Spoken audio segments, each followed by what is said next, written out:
Gabar Soomaaliyeed oo guursatay nin Carab ah oo sidii ul ugu wada lugaha ka jajabiyay ayay ku dhacday qisadan xanuunka badan.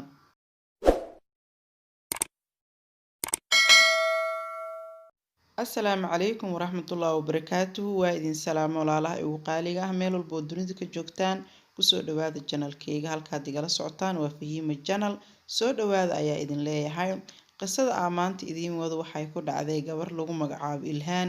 Ilhaan waxay igu soo xariirisay gabar aan daris ahaan jirnay oo hadda ku nool Sacuudi Carabiya. Ilhaan waxaa ku dhacday qiso runtii aad u xanuun badan, waxayna tiri sida tan: anigoo Soomaaliya jooga oo gabar aad u da'yar ah ayaa reerkayga igu dareen nin, ayay tiri.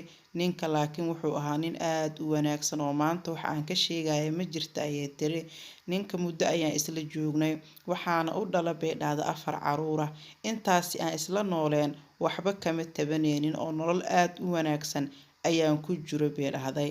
Gabdha aan saaxiibanahay oo markii aan gabadha ahaa iskuul aan isla dhiga jirnay ayaa isoo buufiyeen oo igu dhiirigeliyeen in aan tahriibno oo Sacuudiga aan aadno.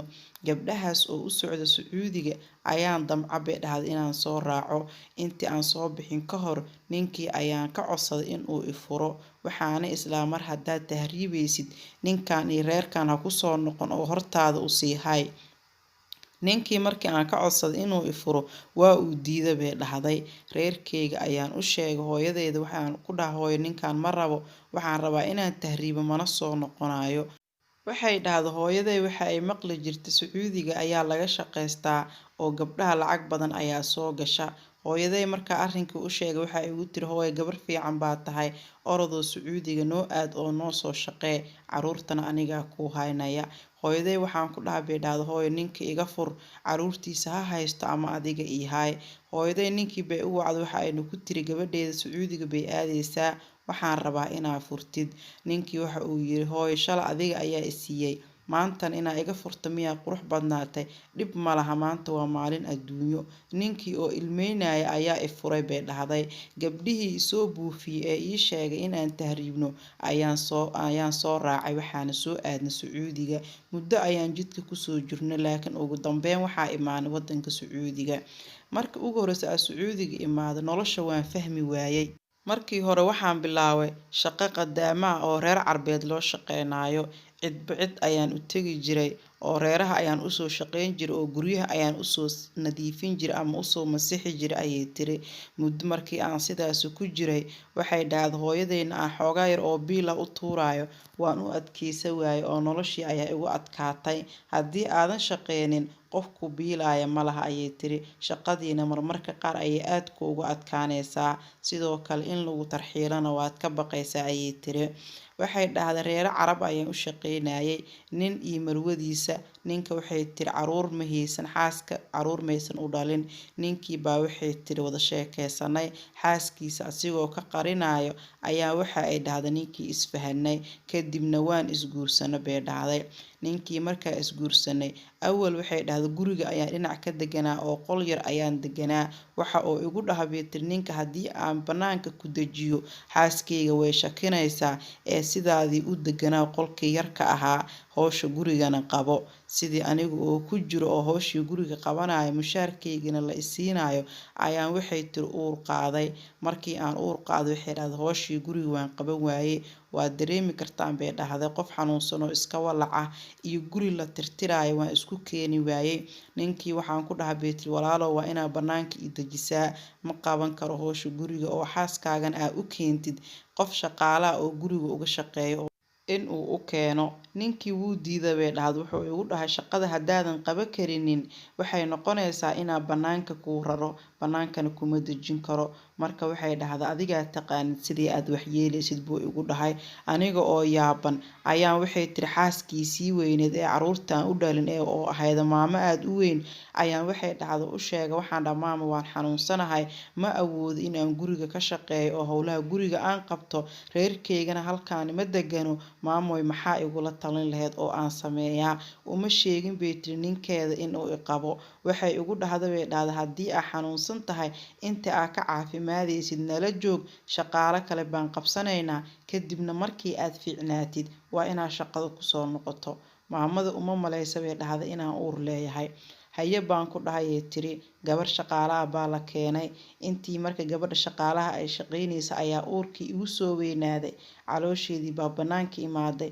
Naagtii baa waxa ay dhahday maalmaha ka mid waxa ay weydiisay, uurkan muxuu yahay? Waxaan ku dhahay bay tiri, nin baan guursaday oo maxay ahayd inaan kuu sheega ayaan rabay, laakiin waqtiga ayaa ii saamixi waayay oo hadda waqtigan ayaan soo gaarnay. Baa waxay tiri guriga deganeed, haddii aan nin guursatay waa inaa bannaanka degtid oo gurigeyga aa ka baxdid. Waxaan ku dhahay bay dhahday haye ee waqti isee. Habeenkii markii la gaaray baa waxay tiri ninkii u sheegay, waxaana ku dhahay inuu bannaanka i dejiyo ama gurigan aan ka guuro in aan rabo ayaan u sheegay, oo waxaan dhahay xaaskaaga way aragtay inaan uur leeyahay, gurigaana ma sii joogi karo mana shaqaysan karo, oo waxaan rabaa in aan guuro ee meel i deji baan ku dhahay tiri ninkii wuxuu dhahay bay dhahday isug waan kasoo fikiraa arrinkaas. Xaaskiisii buu u tagay, wuxuuna u sheegay xaaskiisii in uu aniga i qabo uurkana aniga aan leeyahay.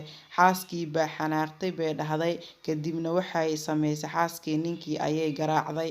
Inta ay xanaaqday ayay albaabka ka baxday, waxa ayna aaday reerahoodii. Ninkii oo aad u xanaaqsan ayaa qolkii yaraa iigu soo gala bay dhahday, waxa uuna igu yiri maanta in la i garaaco adigaa sababteeda leh, in ay xaaskaygii oo intaasoo sano ila nooleedna iga tagto adiga ayaa u sabab intuu intaasoo erayaa oo aad u xunxun igu dhahay ayuu bud ila dhacay bay dhahday. Si xun buu ii jir dilay ilaa lugaha ay iga soo gaaraan dhaawac aad u culus, aniga oo xaamilo ah oo meel aan aadana aanan garanaynin.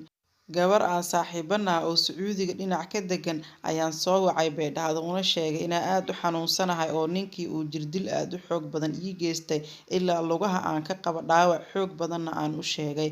Gabadhii baa ii timid ayay tiri oo ii geysay gurigeeda. Hadda waxay tiri weli ma dhalin, uurkii ayaan leeyahay. Ninkii carabka ahaana weli muusan i furinin, wax aan sameeyo ma aqaano, meel aan tala ka bilaawayana ma garanayo ayay tiri. Waxaan u maleynayaa in ay haysato cuqubadii ninkii 4 caruur ah u soo dhalay oo asiga oo ilmeynaya i furay, hooyadayna ay ka dalabtay inuu i furo, anigana aan ka codsado furiin. Cuqubadaas ayaan u maleynayaa bay dhahday in ay haysato. Hadda waxaan sameeyo ma garanayo bay dhahday, ninkiina weli wuu i qabaa, sidaan xun ayuuna ii galay oo waa uu i garaacay, oo maanta haddii aan ku noqdo xitaa waan ka baqayaa. Gabadhan waxay tiri ninkiina waan ka baqayaa haddii aan ku noqon lahaa, sidoo kale meel aan aadana ma garanayo, oo hadda waxay tiri uur ayaan leeyahay, haddii aan dhalo qofna haynaysa ma jirto bay dhahday aniga iyo canugii. Hooyadeyda haddii aan usoo noqdana ma sahlana, oo waxa ay tiri anigoo Sacuudiga joogin aan Soomaaliya imaado wax sahlan ma aha, maxaa igula talin laheedeen? Waa idin mahad celinaya asxaabay. Gabadhan walaasheena la soo taliyo Ilhaan ee qisadaas xanuunka badan ay ku dhacday. Runtii qisada kale waa ay ka darantaa, markii aad maqashidna aad ayaad ula yaabaysaa. Gabadhan walaasheena tala aad u wanaagsan soo siiya, waa idin mahad celinaya. Muuqaalka xigo intaa ku kulmayna waxay idin leeyahay